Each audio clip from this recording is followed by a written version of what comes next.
चलिए आगे देखते हैं हम लोग और डाइलेक्ट्रिक्स। तो डाइलेक्ट्रिक्स देखिए, dielectrics are insulating material which transmit electric effect without conducting. ठीक है, तो ये एक मटेरियल होता है जो बिना कंडक्शन के भी एक तरीके से इलेक्ट्रिक फील्ड प्रोड्यूस कर सकता है, ठीक है, या ट्रांसमिट कर सकता है। तो इसको हमने डाइलेक्ट्रिक के बारे में हम लोग पहले पढ़ चुके हैं, ठीक है, तो इस पर ज़्यादा डिस्कस नहीं करते हैं। आगे आते हैं। डाइलेक्ट्रिक को हमने दो पार्ट में डिवाइड किया है, एक होता है नॉन पोलर डाइलेक्ट्रिक और दूसरा होता है पोलर डाइलेक्ट्रिक। तो नॉन पोलर डाइलेक्ट्रिक देखिए क्या होता है। नॉन पोलर डाइलेक्ट्रिक होता है कि जिसका डाइपोल मोमेंट जीरो हो, ठीक है, जिसका डाइपोल मोमेंट जीरो हो और वो क्या हो, एक सिमेट्रिक मॉलिक्यूल हो। जैसे मैंने एग्जांपल दिया है, जैसे N2H2 N2 देखिए ये सेम मॉलिक्यूल्स हैं, N मिल के बना है, तो अगर सिमेट्रिक हुआ, सिमेट्रिक मॉलिक्यूल्स हुए तब भी वो क्या होगा, नॉन पोलर डाइलेक्ट्रिक होगा। और अगर इसका डाइपोल मोमेंट जीरो हुआ, डाइपोल मोमेंट जीरो देखिए मतलब क्या हो गया, जैसे CH4 है तो इसका मैं थोड़ा सा इसको ओपन कर देते हैं CH4 को। तो यहाँ देखिए अगर ये निगेटिव होगा तो ये पॉजिटिव अगर अलग करें तो इसका डाइपोल मोमेंट इधर होगा, इसका डाइपोल मोमेंट इधर होगा, इसका ऊपर हो जाएगा, इसका नीचे की तरफ हो जाएगा, ठीक है। तो ये देखिए दोनों ये सेम, सभी डाइपोल मोमेंट क्या होंगे, सेम होंगे, ठीक है। ये देखिए एक दूसरे के अपोजिट डायरेक्शन में सेम डाइपोल मोमेंट, ये कैंसिल आउट हो जाएंगे, सिमिलरली ये भी क्या हो जाएगा, कैंसिल आउट हो जाएगा, तो इसका डाइपोल मोमेंट जो होगा वो जीरो हो जाएगा। तो इसलिए ये सब क्या होंगे, नॉन पोलर डाइलेक्ट्रिक। तो नॉन पोलर डाइलेक्ट्रिक में ध्यान रखना है आपको कि इसका जो डाइपोल मोमेंट होता है वो जीरो होता है और साथ साथ वो सिमेट्रिक मॉलिक्यूल्स होते हैं। नेक्स्ट आता है पोलर डाइलेक्ट्रिक। पोलर डाइलेक्ट्रिक में क्या होता है कि उसका डाइपोल मोमेंट जीरो नहीं होता है और साथ साथ वो क्या होता है भाई, एसिमेट्रिक मॉलिक्यूल्स होते हैं उसके। जैसे मैंने एग्जांपल दिया है NH3 हो गया, HCl हो गया, H2O हो गया। जैसे NH3 की बात कर लेते हैं हम लोग, ठीक है, तो इसको ओपन करें तो ये H हो जाता है, ये H हो जाता है और ये H हो जाता है। तो देखिए अगर डाइपोल मोमेंट की बात करें तो ये डायरेक्शन होगा डाइपोल, अगर डाइपोल मोमेंट का रिजल्टेंट अगर हम निकालते हैं तो इसका रिजल्टेंट कभी जीरो नहीं हो सकता है, ठीक है। हमको कुछ ना कुछ इसका डाइपोल मोमेंट मिलेगा जरूर, ठीक है। तो अगर डाइपोल मोमेंट जीरो नहीं है तो वो क्या होगा, हमारा पोलर डाइलेक्ट्रिक होता है। ये तरीका होता है, ये छोटा सा पॉइंट है जो आपको याद रखना है polar dielectric and non polar dielectric के बारे में, ठीक है। आगे देखते हैं हम लोग, काम की बात करते हैं अब।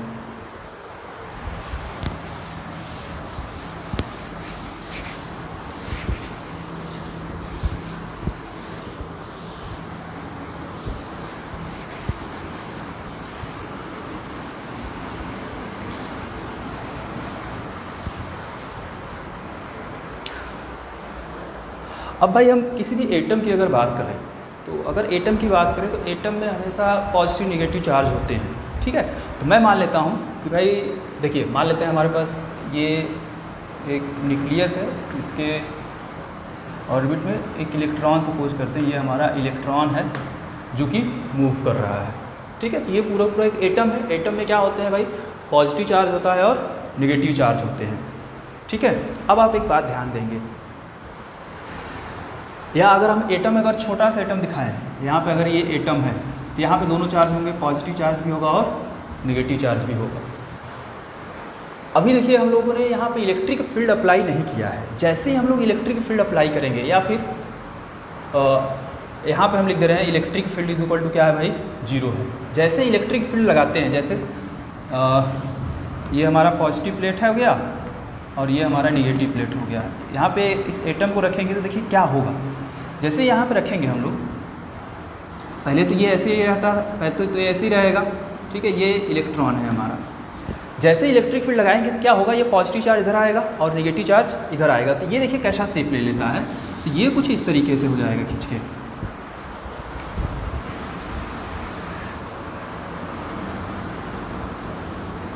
तो यहाँ पे देखिए पॉजिटिव चार्ज कहीं यहाँ पे आ जाएगा और जो इलेक्ट्रॉन है निगेटिव चार्ज जो था वो कहीं यहाँ पे आ जाता है। तो इसका शेप इस तरीके से हो जाता है किसी भी डाइलेक्ट्रिक की बात करते हैं, क्योंकि जितने भी डाइलेक्ट्रिक मटेरियल होते हैं उसमें छोटे छोटे एटम्स होंगे और अगर एटम हुआ तो वहाँ पे पॉजिटिव निगेटिव चार्ज दोनों होंगे। तो अगर हम लोग अगर इलेक्ट्रिक फील्ड अप्लाई नहीं करिए हैं हम लोग, तब कुछ इस तरीके से एटम होगा। जैसे इलेक्ट्रिक फील्ड अप्लाई करेंगे निगेटिव चार्ज पॉजिटिव की तरफ आ जाएगा और पॉजिटिव चार्ज निगेटिव की तरफ चला जाता है, ठीक है। तो ये मैंने डाइलेक्ट्रिक में ढेर सारे एटम्स होंगे, मैं केवल भी एक एटम की बात किया हूँ, ठीक है। तो अब हम डाइलेक्ट्रिक पे आते हैं, देखते हैं कि अगर दो प्लेट के बीच में जहाँ पे इलेक्ट्रिक फील्ड हो, अगर वहाँ पे डाइलेक्ट्रिक मटेरियल अगर डाल दिया जाए तो क्या होगा उसके बीच में।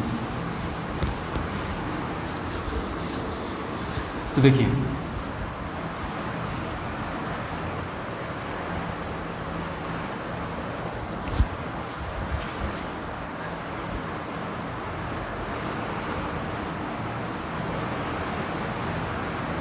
हमारे पास एक प्लेट है, एक दो प्लेट हैं, ये पॉजिटिव चार्ज प्लेट है और ये नेगेटिव प्लेट है।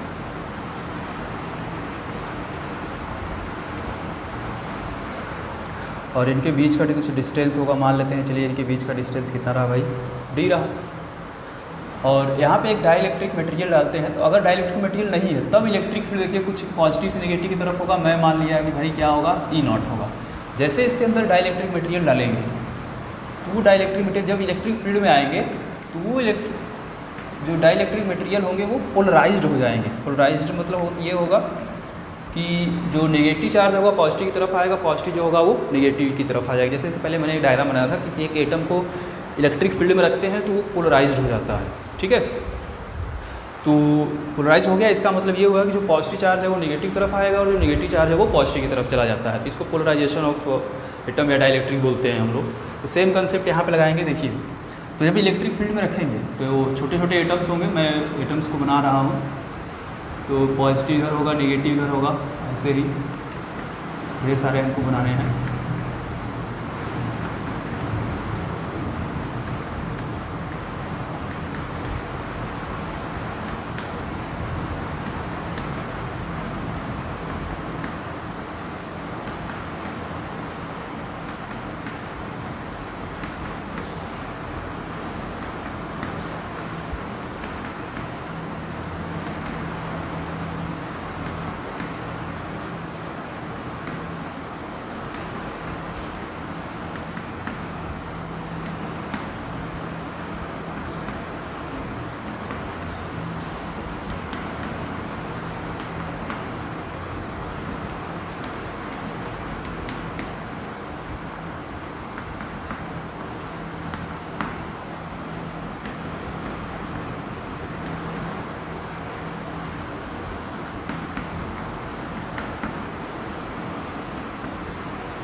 ठीक है, कुछ इस तरीके से इसके अंदर जो एटम्स होंगे वो पोलराइज्ड हो जाएंगे।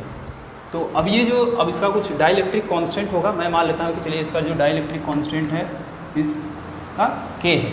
अब देखो, ये तो हमारा एक्सटर्नल इलेक्ट्रिक फील्ड है। अब ये जो जितने भी एटम्स जो पोलराइज्ड हुए हैं वो भी अपना एक इलेक्ट्रिक फील्ड बनाएंगे किधर भाई, जैसे इसका पॉजिटिव टू नेगेटिव इधर होगा, इसका भी इधर होगा, इसका भी इधर हो जाएगा, इसका भी इधर हो जाएगा। तो ऐसे जो नेट इलेक्ट्रिक फील्ड होगा उसको बोलेंगे हम लोग ईपी, ठीक है। तो जो नेट इलेक्ट्रिक फील्ड होगा ये डाइलेक्ट्रिक मटेरियल का, ठीक है, उसको हमने नाम दिया है ईपी, ठीक है। या पोलराइजेशन ऑफ, ये पोलराइज्ड इलेक्ट्रिक फील्ड भी बोल सकते हैं, क्योंकि ये जो एटम्स हैं सबके सब पोलराइज्ड हो गए हैं, इसलिए मैंने उसको नाम दिया है ईपी। तो अगर हम नेट इलेक्ट्रिक फील्ड देखें तो नेट इलेक्ट्रिक फील्ड की बात करते हैं भाई।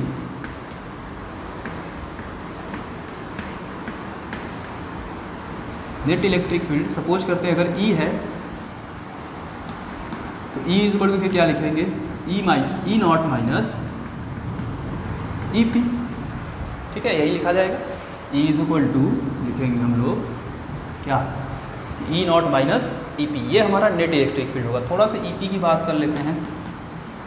तो E P is equal to, देखिए यहाँ पे जो इलेक्ट्रिक फील्ड होगा इसको लिखेंगे सिग्मा बाई एप्सिलॉन नॉट, ठीक है। सिग्मा को लिख सकते हैं, देखिए 1 by epsilon naught into Q by A, इसी को बोला जाता है 1 बाई, अच्छा इसी को बोलेंगे हम लोग पी। पी अभी बता रहे हैं क्या होता है। जो पी यहाँ पे होता है हमारा, ये होता है नेट इलेक्ट्रिक डाइपोल मोमेंट। क्योंकि देखिए ये जो एटम है मैंने पॉजिटिव नेगेटिव लिया है, तो ये एक इसका कुछ न कुछ dielectric moment, sorry electric dipole moment होगा। ऐसे ढेर सारे अगर इसमें एटम्स हैं तो जो हमारा नेट डाइलेक्ट्रिक मोमेंट होगा उसको बोलेंगे हम लोग पी। तो E P is equal to P by epsilon naught होगा। तो यहाँ पे अगर ई की वैल्यू ई पी की वैल्यू पुट करते हैं तो इसको लिख सकते हैं E is equal to E naught minus P by epsilon naught, ठीक है। इसको इक्वेशन 1 लिख करके अभी यहाँ पे छोड़ते हैं हम लोग, ठीक। अच्छा भाई, अब आगे देखते हैं थोड़ा सा।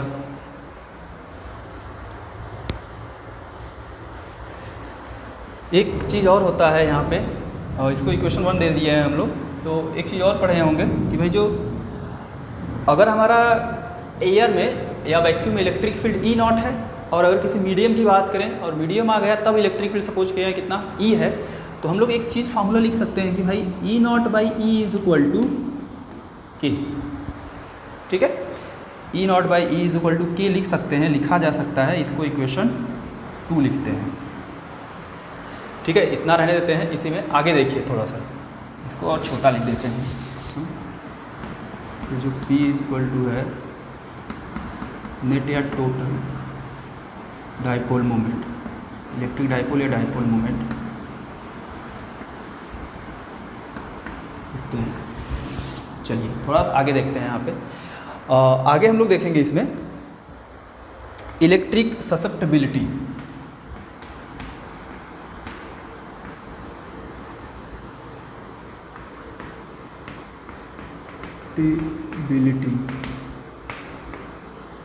ठीक है, इलेक्ट्रिक ससेप्टिबिलिटी में क्या होगा कि जो हमारा टोटल इलेक्ट्रिक डाइपोल मोमेंट होता है, जो टोटल इलेक्ट्रिक डाइपोल मोमेंट होगा वो डायरेक्टली प्रोपोर्शनल होगा इलेक्ट्रिक फील्ड के।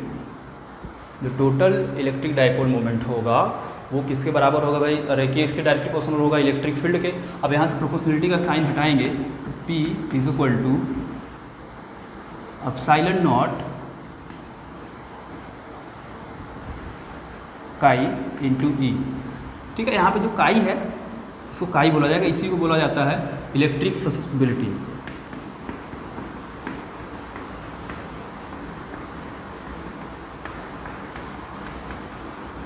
Electric susceptibility. अच्छा, अब P की वैल्यू मिल गई हमको यहाँ से, इसको इक्वेशन 3 लिख लेते हैं। ठीक है, तो from equation 1st and 3rd की बात करें तो हम लोग P की वैल्यू यहाँ पुट करेंगे। तो from equation 1st and 3rd की अगर बात करें तो देखिए E इज इक्वल टू लिखा जाएगा ई नॉट माइनस P की वैल्यू पुट कर देते हैं तो एप्सिलॉन नॉट काई ई बाई एप्सिलॉन नॉट कैंसिल हो गया, तो E इज इक्वल टू आएगा ई नॉट माइनस काई इंटू ई। ठीक है, अच्छा अब E की बात करते हैं थोड़ा सा। देखिए E को हम लोग क्या लिखा जा सकता है, या ऐसा करते हैं कि इसको लिख सकते हैं हम लोग कि E naught is equal to 1 plus chi E plus chi E. ठीक है, तो E naught is equal to यहाँ से ई कॉमन ले लिए तो 1 प्लस काई मिलेगा। ठीक है, अब आगे देखिए यहाँ पे छोटा सा लिख दे रहे हैं, इधर ई नॉट में ई से डिवाइड करेंगे तो ई नॉट बाई ई जो हो मिलेगा हमको, E naught by E is equal to लिखा जा सकता है 1 प्लस काई, और ई नॉट ई को क्या बोलते हैं, यहाँ मैंने लिखा है के बोलते हैं, तो के इज इक्वल टू मिल गया 1 प्लस काई। ये रिलेशन इंपॉर्टेंट है, ये रिलेशन आपसे पूछा जाता है कि रिलेशन बताइए भाई डाइलेक्ट्रिक कांस्टेंट और इलेक्ट्रिक ससेप्टिबिलिटी के बीच। ठीक है, तो ये डाइलेक्ट्रिक कांस्टेंट और इलेक्ट्रिक ससेप्टिबिलिटी के बीच रिलेशन होता है के इज इक्वल टू 1 प्लस काई। ठीक है, काई इसको काई पढ़ा जाता है, इसको भी बोलते हैं इलेक्ट्रिक ससेप्टिबिलिटी। ठीक है, तो ये इसका छोटा सा डेरिवेशन है, ये बोर्ड के लिए इंपॉर्टेंट है, और ये फार्मूला डायरेक्ट आपको जेईई और मेडिकल में मिल जाएगा। ठीक है, ये फार्मूला डायरेक्ट पूछा जाता है, इसलिए आपको ये आना चाहिए।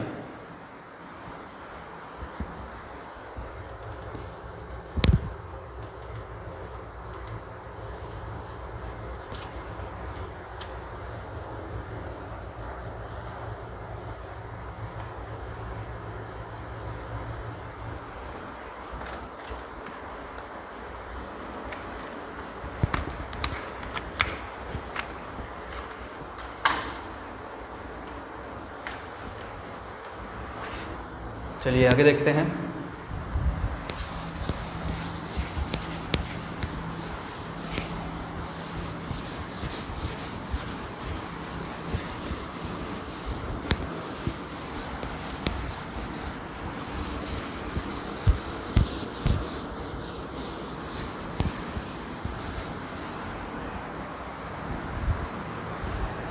Capacitance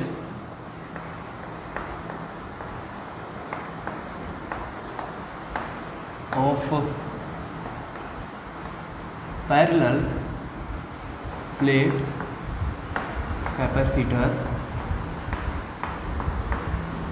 capacitance of parallel plate capacitor with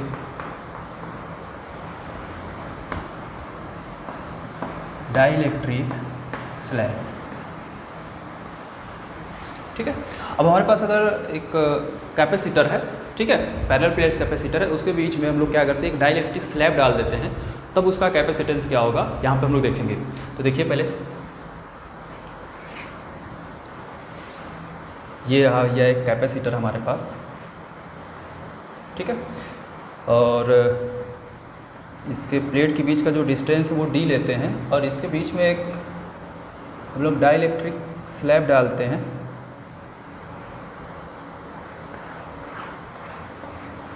जिसका थिकनेस लेते हैं कि चलिए टी है, इसका थिकनेस टी है, और डाइलेक्ट्रिक कांस्टेंट के है, और प्लेट का एरिया ए लेते हैं, दोनों प्लेट का एरिया ए रहेगा, ठीक है, और इसके तरह जो पोटेंशियल डिफरेंस होगा वो वी लेते हैं।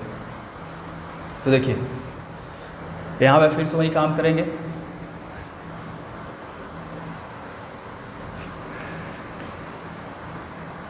देखिए जो टोटल इलेक्ट्रिक फील्ड होगा, ठीक है, अगर ये सपोज करते हैं पॉजिटिव है और ये क्या है, नेगेटिव है, ठीक है, तो पहले हम लोग टोटल पोटेंशियल देखते हैं क्या होगा।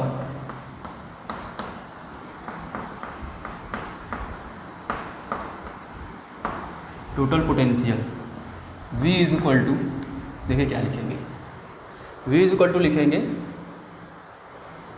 अब देखिए यहाँ पे कुछ पार्ट एयर है, जैसे ये एयर वाला पार्ट है, ये एयर वाला पार्ट है, और ये क्या है हमारा मीडियम, ठीक है, तो पोटेंशियल इज इक्वल टू, देखिए हम लोग पढ़े थे कि इलेक्ट्रिक फील्ड इनटू डिस्टेंस होता है, तो इलेक्ट्रिक फील्ड पहले इसके बाहर की बात करते हैं, तो इसके बाहर जो इलेक्ट्रिक फील्ड है वो E नॉट होगा, और इसके बाहर वाला जो पोर्शन, जो एयर वाला जो रीजन है या वैक्यूम वाला रीजन है, उसका डिस्टेंस कितना होगा। देखिए अगर ये डाइलेक्ट्रिक स्लैब टी थिकनेस का ये पूरा डी है, तो टी को माइनस कर दे डी में से, तो हमको जो एयर वाला पोर्शन है वो मिल जाएगा, ठीक है, तो डी माइनस टी हमको बताएगा एयर वाला पोर्शन, प्लस इसके क्रॉस जो भी पोटेंशियल होगा डेवलप, तो इसके क्रॉस मान लेते हैं कि चलिए ई कर लेते हैं, मीडियम के लिए इलेक्ट्रिक फील्ड रहा ई, इंटू इसका थिकनेस कितना रहा टी, ठीक है।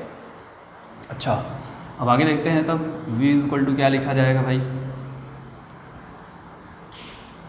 या एक काम और करते हैं हम लोग, इलेक्ट्रिक फील्ड इसको ओपन करते हैं, एक फार्मूला पढ़े थे हम लोग कि E naught by E is equal to होता है K, ठीक है, तो E इज इक्वल टू क्या लिखा जा सकता है भाई, E नॉट बाई K, तो E की वैल्यू यहाँ पुट कर देते हैं, तो V इज इक्वल टू देखिए मिलेगा E not into D minus T plus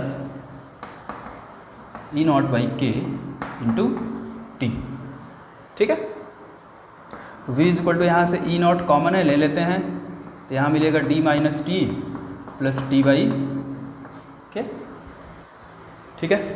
अच्छा अब E नॉट की बात कर लेते हैं थोड़ा सा, तो देखिए E नॉट को क्या लिखा जाएगा,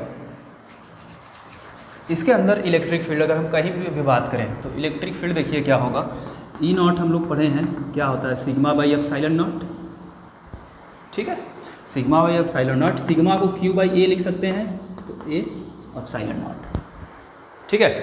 अब इसको E नॉट की वैल्यू यहाँ पुट करते हैं, जब E नॉट की वैल्यू यहाँ पुट करेंगे तो V इज इक्वल टू देखिए लिखेंगे Q by A epsilon naught into D minus T plus T by के, ठीक है। यहाँ तक आगे देखिए क्या करेंगे हम लोग भाई,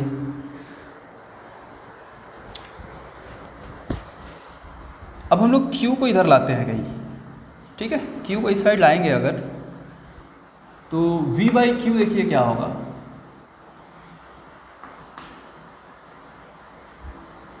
one by epsilon naught A into D minus T plus T by के, लेकिन हमको कैपेसिटेंस बताना है तो इसको उल्टा करना पड़ेगा, Q बाई वी करते हैं, तो Q by V is equal to क्या आएगा, epsilon naught A upon D minus, यहाँ देखिए टी कॉमन ले लेते हैं, प्लस टी कॉमन लेते हैं, तो यहाँ one minus one by minus T ही लेते हैं, तो ये मिलेगा, ठीक है। अब Q बाई वी को ही बोला जाता है C, कैपेसिटेंस। तो C is equal to epsilon naught A upon D minus T 1 minus 1 by K. ये हमारा आता है कैपेसिटेंस। किसके लिए भाई? जब इसके बीच में कोई डाइलेक्ट्रिक मटेरियल आ जाए, उसके लिए ये हमारा कैपेसिटेंस होता है epsilon naught A upon D minus T into 1 minus 1 by के।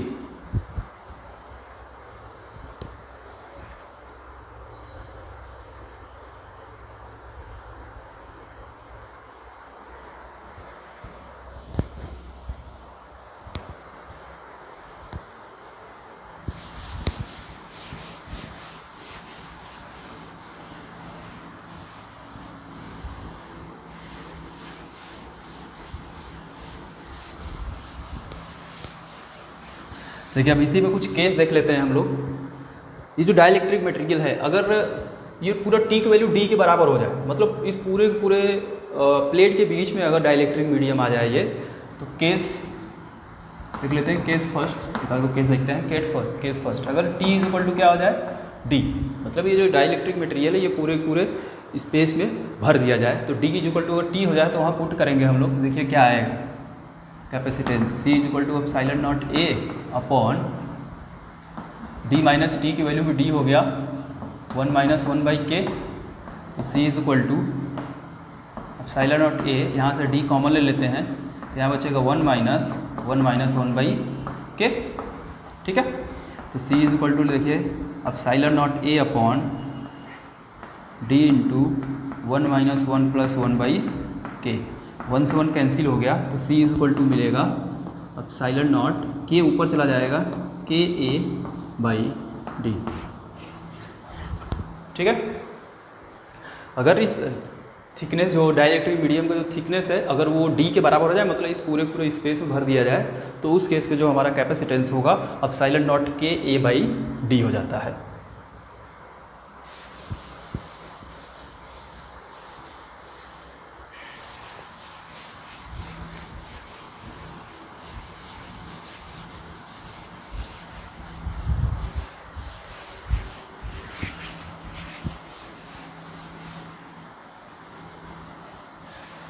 चलिए एक इसी में और देख लेते हैं। Capacitance of parallel plate capacitor with conducting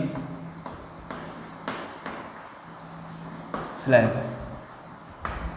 ठीक है, अगर एक कंडक्टिंग स्लैब हो जाए, कंडक्टिंग स्लैब का देखते हैं हम लोग थोड़ा सा।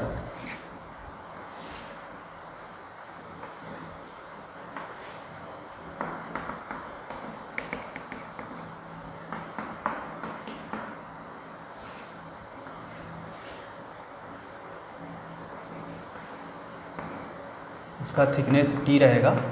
कंडक्टिंग स्लैब होगा अगर, जैसे कंडक्टिंग स्लैब मैंने बोला था, इसके अंदर इलेक्ट्रिक फील्ड की वैल्यू जो होती है वो 0 होती है। हम लोग बात कर चुके हैं, जैसे कंडक्टिंग स्फेयर के लिए हम लोग इलेक्ट्रिक फील्ड पढ़े थे, उस केस में इसके अंदर देखे होंगे तो 0 आता है। तो इस केस में भी एक कंडक्टिंग स्लैब है, तो इसके अंदर इलेक्ट्रिक फील्ड क्या होगा? 0 होगा। तो देखिए टोटल पोटेंशियल देखते हैं फिर से।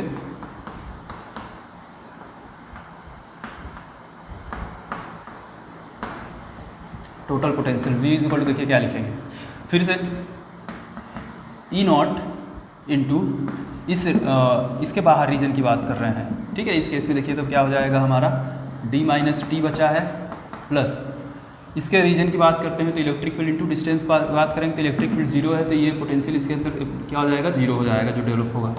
तो V इज इक्वल टू मिला हमको E not D minus T. ठीक है, अच्छा फिर से ई नॉट की वैल्यू देख लेते हैं क्या होता है भाई।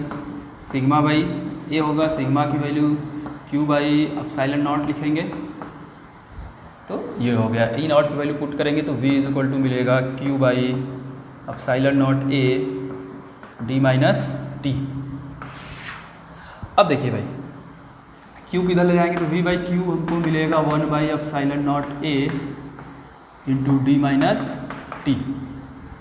ठीक है, अब इसको उल्टा करेंगे हम लोग तो देखिए क्या मिलता है, तो Q by V is equal to epsilon naught A into D minus T. अब इसी को क्या बोला जाता है?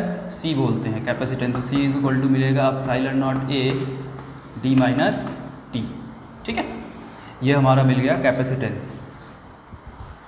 जब इसके अंदर कोई कंडक्टिंग स्लैब अगर हम लोग डाल देते हैं तो उस केस में हमारा ये कैपेसिटेंस होगा।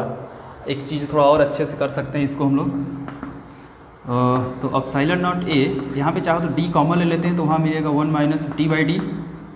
ठीक है, अब देखिए एप्सिलॉन नॉट a/d को क्या बोलते हैं, यहाँ साइड में लिख रहा हूँ मैं, एप्सिलॉन नॉट a/d को बोला जाता है C नॉट, मतलब एयर या फिर वैक्यूम के लिए कैपेसिटेंस का फॉर्मूला यही होता है। तो एप्सिलॉन नॉट a/d को C नॉट लिखेंगे तो C इक्वल टू लिखा जाएगा C not upon 1 minus t/d। ऐसे भी लिख सकते हैं इसको हम लोग।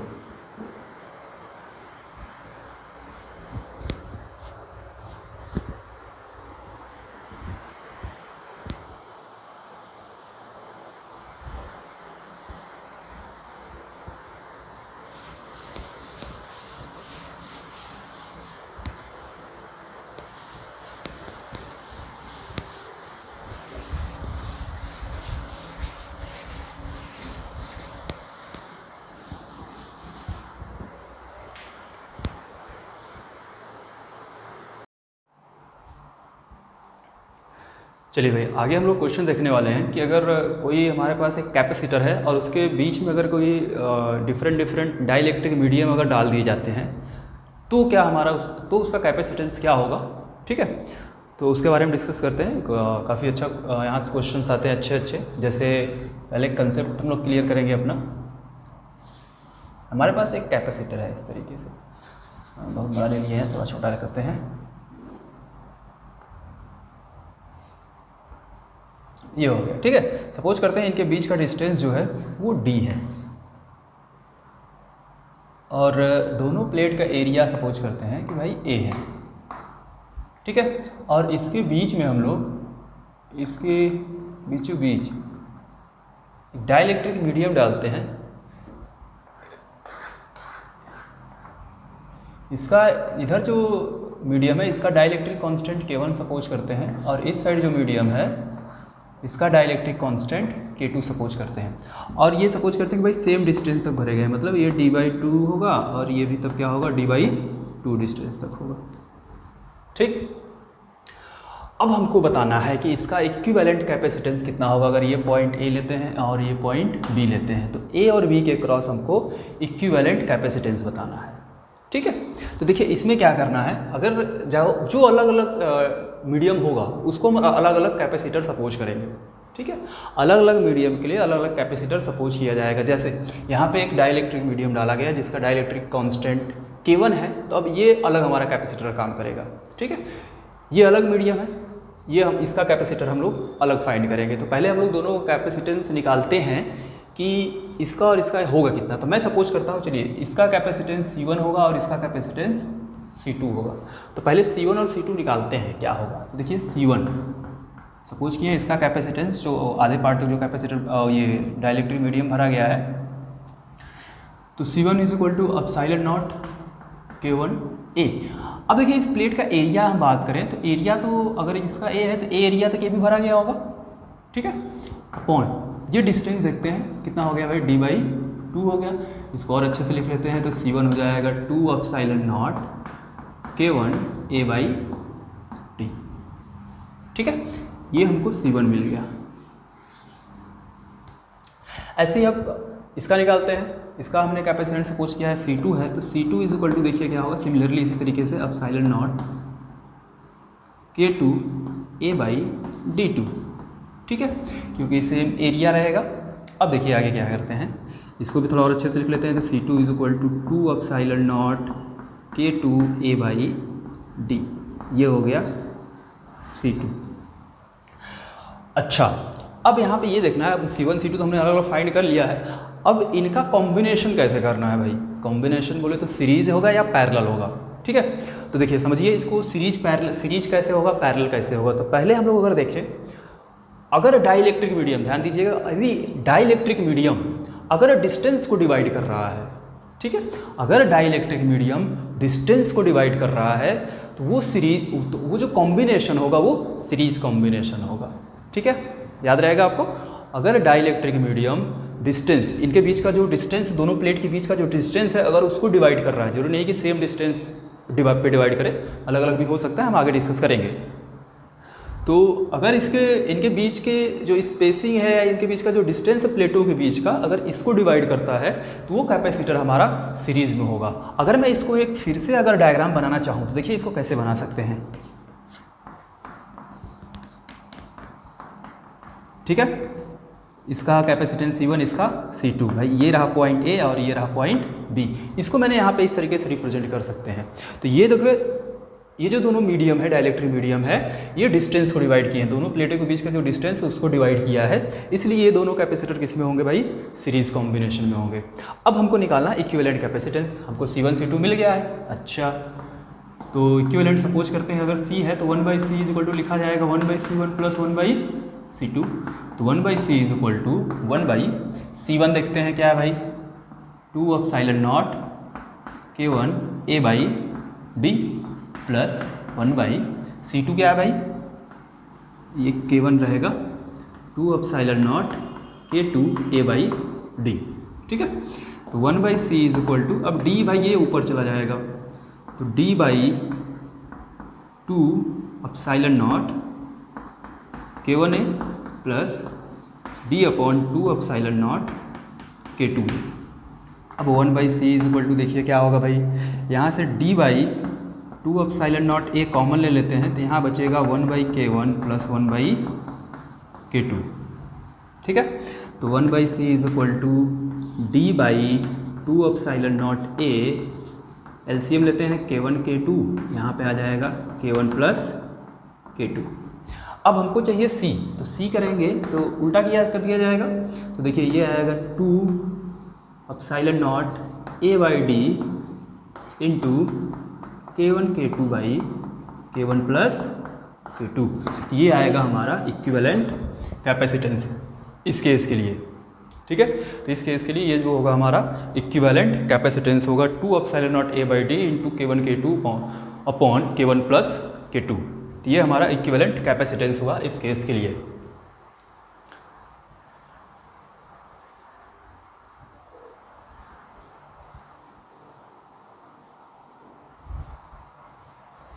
चलिए भाई आगे देखते हैं अब।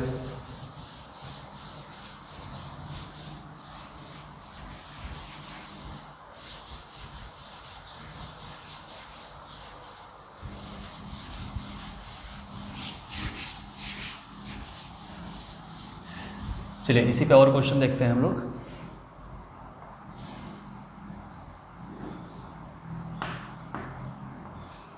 इसको PQ लेते हैं, प्लेट का एरिया है, इसका भी एरिया A।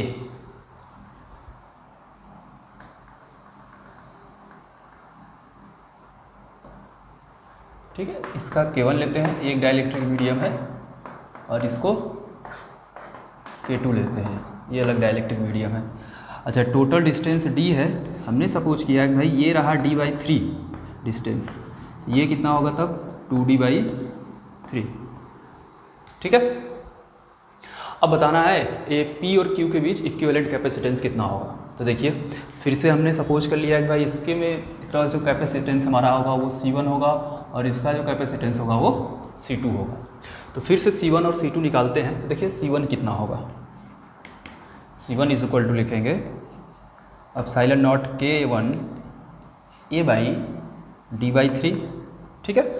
और अच्छे से लिख लेते हैं, तो 3 एप्सिलॉन नॉट K1 A/D, ठीक है।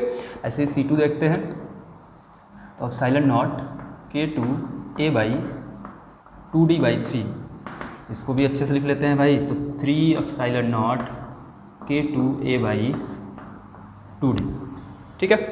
फिर से अगर हम इसको देखें तो ये डिस्टेंस को डिवाइड किया है, ठीक है। इनके बीच का जो दोनों प्लेटों के बीच का जो डिस्टेंस है उसको ये डिवाइड कर रहा है डाइलेक्ट्रिक मीडियम, इस वजह से ये दोनों कैपेसिटर हमारे सीरीज कॉम्बिनेशन में होंगे। तो सीरीज के लिए फार्मूला आपको पता है क्या, 1/C इज इक्वल टू लिखेंगे 1/C1 प्लस 1/C2।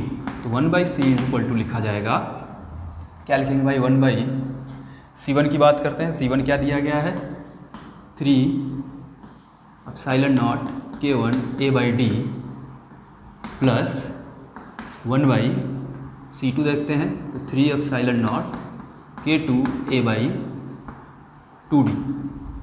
ठीक है, अब इसको आगे सॉल्व करते हैं। तो 1/c is equal to D ऊपर चला आएगा, तो d/3 epsilon naught k1a plus 2d/3 epsilon not k2a।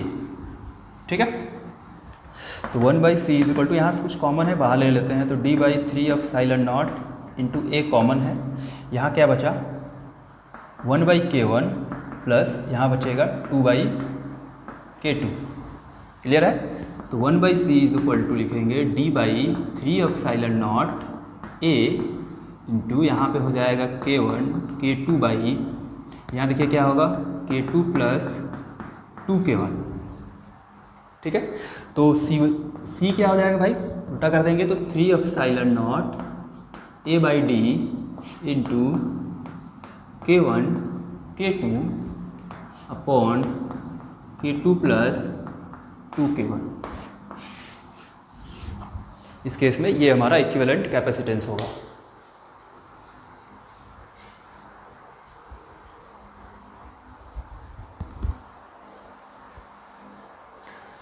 चलिए भाई नेक्स्ट देखते हैं आगे।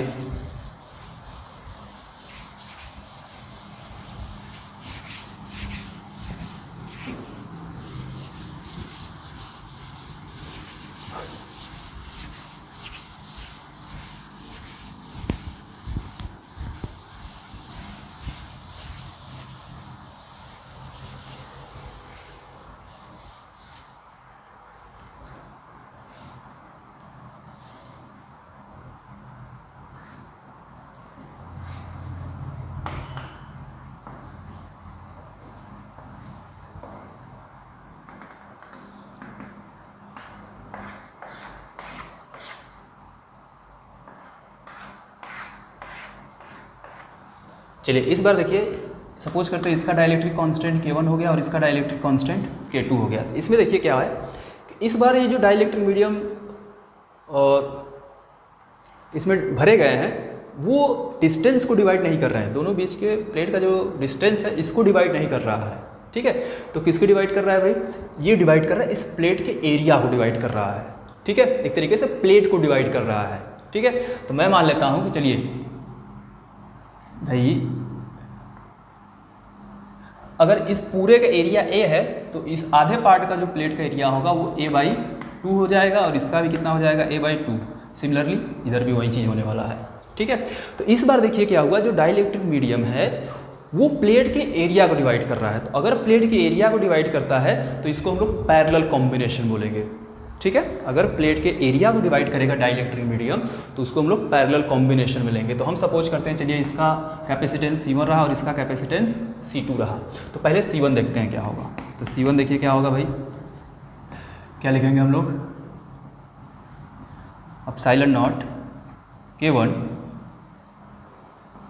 a/2 अपॉन d, या इसको और अच्छे से लिख लेते हैं तो epsilon naught k1 a/2d। Similarly C2 is equal to epsilon naught k2 a/2 total divided by d, then epsilon naught k2 a/2d। ठीक है, अब देखो अगर इसको मैं अलग से एक डायग्राम बना दूँ आपको समझने के लिए, तो ये पॉइंट P रहा और ये Q रहा, इसका कैपेसिटेंस C1 रहा और इसका कैपेसिटेंस C2 रहा। इसको कुछ इस तरीके से हम लोग बना सकते हैं। ठीक है, अब हमको इक्विवेलेंट निकालना है इसका। तो इक्विवेलेंट कैसे निकालेंगे, पैरेलल केस में भाई, तो C सपोज करते हैं इक्विवेलेंट, तो C is equal to direct add करेंगे C1 plus C2, then C is equal to C1 हमारा है epsilon naught k1 a/2d plus epsilon naught k2 a/2d। ठीक है, तो C इज इक्वल टू देखेंगे हम लोग, यहाँ से कुछ चीज़ें कॉमन है, कॉमन ले लेते हैं, यहाँ क्या मिलेगा k1 प्लस k2। तो ये आ गया हमारा इक्विवेलेंट कैपेसिटेंस। ठीक है, पैरेलल केस में।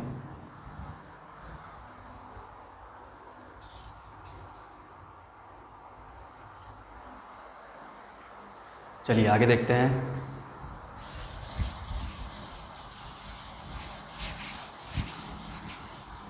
चलिए अभी तो हमने अलग अलग पढ़ा, सीरीज अलग पढ़े, पैरेलल अलग अलग पढ़े, अब हम लोग मिक्स करेंगे। तो मिक्स देखते हैं।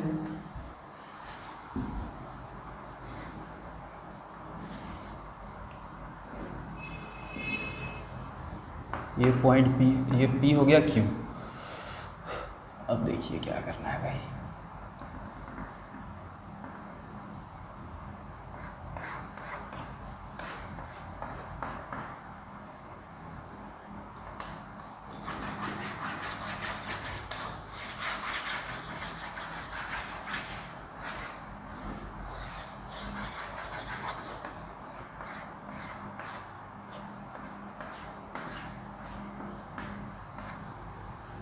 चलिए इस बार हमने 3 मीडियम लिया हुआ है। सपोज करेंगे कि इसका जो डाइलेक्ट्रिक कांस्टेंट है ये K होगा, इसका भी डाइलेक्ट्रिक कांस्टेंट K होगा। इसका सपोज करेंगे कि चलिए 2K रहा, ठीक है।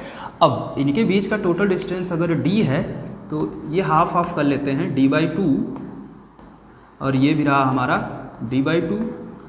अब ये एरिया को डिवाइड कर दिया, ये A/2 इसका भी और A/2 इसका भी यहाँ पे, ठीक है। तो अब हमको निकालना है इक्विवेलेंट कैपेसिटेंस। तो देखिए हम लोग क्या करेंगे, पहले अगर ऐसा केस आता है तो पहले हम लोग फाइंड करेंगे सीरीज़, पहले इसको सॉल्व करेंगे, ठीक है। ये हमको दिख रहा है कि ये दोनों किस में है भाई, सीरीज़ में है। तो मैं मान लेता हूँ चलिए इसका कैपेसिटेंस रहेगा C1, इसका C2 एंड इसका C3, ठीक है। अच्छा अगर आपको लगे कि पहले C1 C3 को एक साथ करना चाहिए तो इसके लिए आप पहले अलग से आप डायग्राम बना लिया करिए, सिंपल सा। जैसे ये ऊपर वाले का हो गया C3 और ये दोनों सीरीज में है, ये C1 और C2,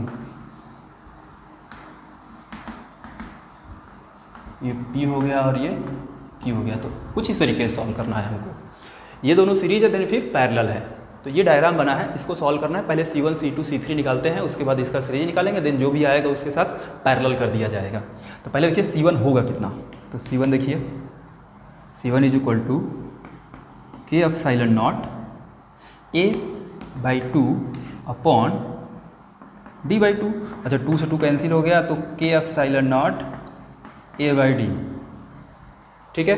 सिमिलरली C2 देखते हैं, तो C2 क्या होगा भाई, C2 भी सेम आने वाला है, K epsilon naught A/2 upon D/2, then K epsilon naught A/D।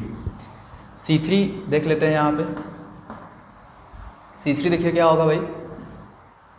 अब K की वैल्यू यहाँ 2K है, डाइलेक्ट्रिक कांस्टेंट यहाँ 2K दिया है, तो 2K epsilon naught A/2 upon distance की बात करें तो ये D है, तो 2 से 2 कैंसिल होगा, तो C3 कितना आ गया भाई, K एप्सिलॉन नॉट A/D। तो हमको यहाँ से C1 C2 और C3 मिल गया है, ठीक है। ये C1 है और ये C2 है। अब देखिए यहाँ पे आते हैं डायग्राम पे, इक्विवेलेंट निकालना है तो पहले हम C1 C2 का सीरीज करेंगे, जो भी आएगा वो C3 के साथ पैरेलल होगा। तो पहले C1 C2 का सपोज करते हैं कि चलिए C डैश होगा, तो 1/C dash is equal to 1/C1 plus 1/C2। 1/C dash is equal to 1/C1 देखते हैं कितना है, तो C1 है हमारा K epsilon naught A/D plus C2 है 1 upon K epsilon naught A/D। तो 1/C dash is equal to D को ऊपर ले जाइए, तो D upon K epsilon naught A plus D upon K epsilon naught A, ठीक है। अच्छा तो आगे देखिए अब, तो 1/C dash is equal to, इसको अगर ऐड करें तो लिखा जा सकता है 2D/K epsilon naught A, then C dash हमारा आ जाएगा K एप्सिलॉन नॉट A/2D। ये C डैश आया, ठीक है। अब इन दोनों का इक्विवेलेंट C डैश आया है, तो C डैश जो भी होगा वो C3 के साथ पैरेलल होगा, वही हमारा इक्विवेलेंट होगा। तो पैरेलल की देखिए फार्मूला क्या है, तो C इक्विवेलेंट सपोज करते हैं तो ये लिखेंगे C डैश प्लस C3, तो C इक्विवेलेंट हो जाएगा, C डैश हमारा आया है देखिए K epsilon not A/2D plus C3 की वैल्यू है भाई कितना, K एप्सिलॉन नॉट A/D, ठीक है। तो C इक्विवेलेंट देखिए क्या होगा, यहाँ से जो चीज़ें कॉमन है बाहर कर लेते हैं, यहाँ बचेगा 1/2 प्लस 1, ठीक है। तो C इक्विवेलेंट देखिए अगर इसको सॉल्व करेंगे तो ये 3/2 आएगा, तो 3/2 K एप्सिलॉन नॉट A/D, ये हमारा होगा आंसर। फाइनल, ठीक है, सी इक्विवेलेंट अगर इसको सॉल्व करते हैं तो।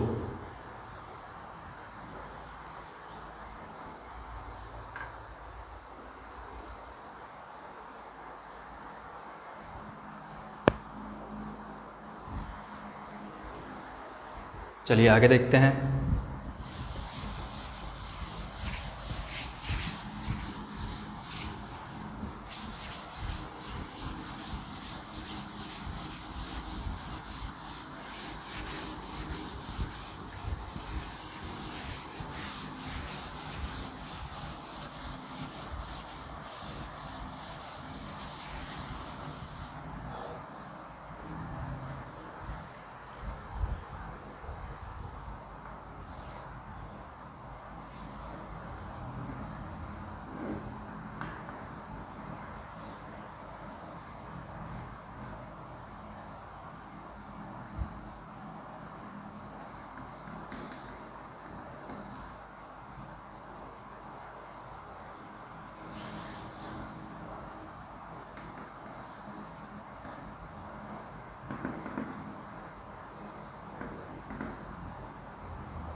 चलिए, ये दोनों प्लेट के बीच का डिस्टेंस d है, हमने कुछ इस तरीके से भरा है इसके बीच डाइलेक्ट्रिक मीडियम, ये d/2, ये भी d/2, ठीक है, ये भी d/2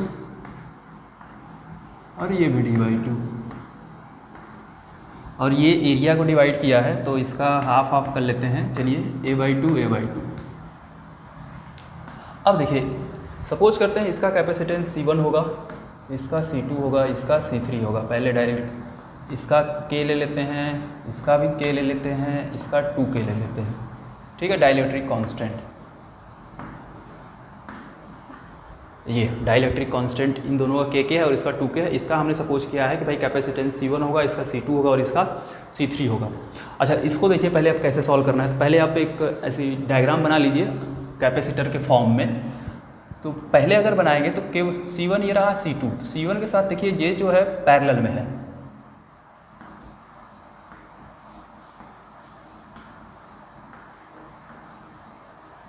ये C1 है और ये C2 है। इनका जो भी आंसर आएगा वो C3 के साथ सीरीज होगा। ये इसका कैपेसिटर के फॉर्म में ये डायग्राम है। तो हम लोग कुछ इसी तरीके से ऐड करेंगे इसको। तो पहले C1, C2, C3 की वैल्यू फाइंड करते हैं। तो देखिए C1 क्या होगा, C1 की बात करते हैं। तो C1 देखिए यही है, तो K epsilon not area A/2 upon D/2, तो 2 से 2 कैंसिल हो जाएगा, तो ये आ जाएगा K एप्सिलॉन नॉट A/D। ऐसे C2 देख लेते हैं, C2 भी सेम आएगा। अगर आप देखें तो मैं डायरेक्ट लिख दे रहा हूँ K एप्सिलॉन नॉट A/D, ठीक है। C3 देख लेते हैं, C3 क्या आएगा, 2K epsilon not area A रहेगा अपॉन D/2 होगा, ठीक है। अच्छा, अब देखिए भाई क्या करना है। ये 2 ऊपर जाके मल्टीप्लाई होगा तो ये हो जाएगा 4K epsilon naught A/D। C1 C2 का अगर पैरेलल करना है तो ये सपोज करते हैं C' आएगा, तो इसमें हम लोग डायरेक्ट ऐड कर देते हैं C1 प्लस C2। तो C' देखिए क्या होगा, इसको C1 प्लस C2 करेंगे तो C' हो जाएगा, C1 होगा हमारा K epsilon naught A/D plus C2 होगा हमारा K एप्सिलॉन नॉट A/D, ठीक है। अब इसको सॉल्व कर लेते हैं। C' जो आएगा 2K एप्सिलॉन नॉट A/D, ठीक है। ये इन दोनों का पैरेलल है। अब इसका पैरेलल जो भी आएगा C3 के साथ सीरीज करना है। तो C3 के साथ अगर सीरीज करेंगे तो सपोज करते हैं वही हमारा C इक्विवेलेंट आएगा, 1/C' प्लस 1/C3।